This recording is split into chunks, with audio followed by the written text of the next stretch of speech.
在过去的5个月旅居生活里呢，我都只带一个登机箱和背着一个双肩包就能上路，非常享受这样能轻装上阵，不会被太多物品束缚着。我收到不少的评论，很好奇我到底是如何做到5个月旅居生活里竟只带这么少的东西。不管我是不是一名极简主义者，我对物品的需求欲望呢没有很大，所以呢我东西越少，我也能活得很满足了。只是说我开始了极简生活之后呢，能更加的理性去选择哪些物品是适合我当下的生活状态。今天的视频呢，想分享有哪些物品是我在开始旅居生活之后不会去带的东西。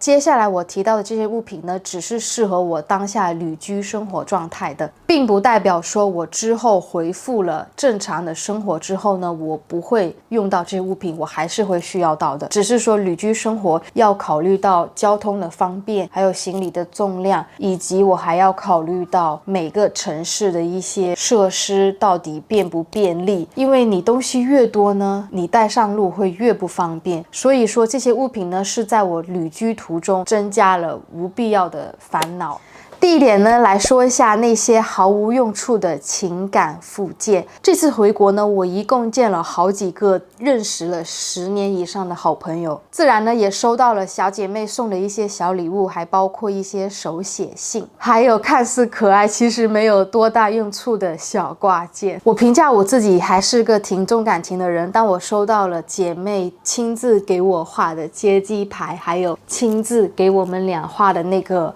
拍立得合照，是手画版的，不是拍下来的哟。虽然这些东西看起来有意义，也是被附上了一定的情感，但是当我在转不同的城市里呢，这些东西对我来说根本没有必要。我在这旅途中呢，陆陆续续也拍了几十张的拍立得，我想留存和朋友在一起的回忆。每当我回看被拍下来的拍立得，确实会让我想起和朋友们的时光。但是同样的，我也明白了一件事，回忆呢是活在我们心中，留在我们脑子里的，而不是靠这些物品去留念。我作为在去年1年里一共旅游了10几个国家，包括现在我还在旅居，我能说我每次出行永远都只穿一双鞋子，我不会带额外的什么运动鞋、高跟鞋、平底鞋。当然这里除了拖鞋以外，因为有一些酒店和民宿呢是不搭配拖鞋。为什么我不会带额外的第2双鞋子呢？是因为我深知每一寸行李箱的空间空间是非常的重要。第2双鞋子呢不仅占用了空间，还占据了你行李箱的重量。那如果你来问我是不是可以去选择更大的一个行李箱呢？答案是完全有，我是有这个选择，可以去选一个更大的行李箱去装我所有的东西。但是我同时也要考虑到，越大的行李箱它只会在我路途中增加非常多的不便利性，比如行李随时都可能超重，尺寸太大放不上行李架子，还有放不进出租车的后备箱等等这些问题。看似大的行李箱能装很多东西，但是当你实践起来之后呢，你才会发现越小的行李箱是越好的。那我们说回鞋子的问题，对于我来说，每天都要出行，每天都要走那么多的路，所以拥有一双耐造舒适的鞋子对我来说更为重要。我收到不止一条评论问我如何做到出门旅行是不带自己的洗漱用品，例如洗发水、沐浴露这些的。每次我看到这些评论的时候，我当下的想法就是，难道我不带这些东西就不是个正常人吗？就是我不带这些东西很难被理解到吗？那究竟为什么呢？我先来理性的说一下这几点。首先第一点呢，就是任何超过100毫升的液体产品都有可能在安检时被抽查出来。像我旅居几个月的人来说，买小一点的洗护用品呢也不划算，没几天就用完了。买大一点呢我又带不走，那个瓶身又那么重，我可不想有那个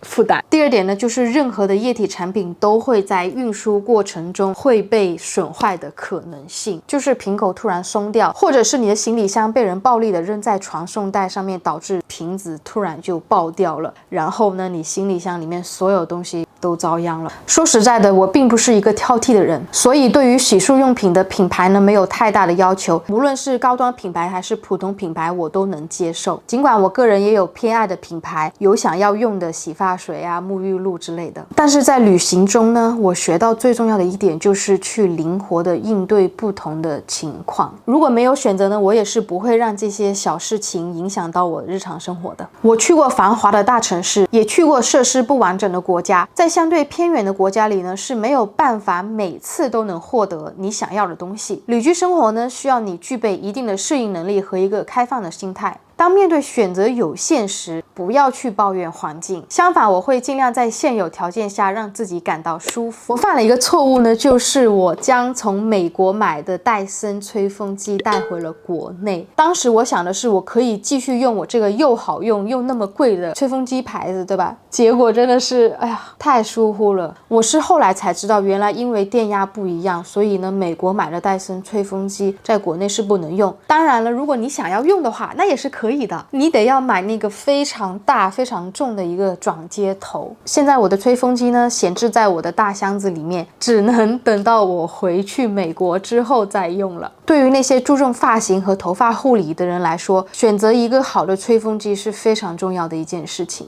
尽管如此，我也不会因为没有戴森吹风机而活不下去，因为绝大部分的酒店和民宿呢都有提供吹风机，即使没有提供呢，也会想到其他的解决方式，比如说让头发自然风干。携带一台吹风机呢，意味着要考虑到电压和转换器的问题。我现在试想了一下，尽管我那台戴森吹风机带回国之后还能用，但是我也绝对不会说一直把它带在行李箱里，我可能用一阵子就会被我闲置在我另外一个大箱子里面，因为那台吹风机真的是非常的大。对于爱美的女生来说呢，出门拎一个小挎包不仅好看时尚，还能凹造型。我从美国搬家收拾出来我唯一一个小挎包，但是那个小挎包就跟我吹风机一样，也被我闲置在了我的大行李箱里面。在此次的旅居生活里呢，我比较偏向于选择实用性的包包，什么都能装得下，口袋也多，方便我在高铁和机场时能随手拎出重要文件。另外最重要的一点呢，是在中国旅游呢，大部分都是电子支付，每次出门呢，只要带一台手机就好了。要是遇到出门时我需要带纸巾、口红、墨镜之类的东西，我都会选择去穿口袋多一点的衣服，或者是我会用到这种束口袋。出门呢，我就直接拎在手里，而且收纳起来，你就是把它给卷，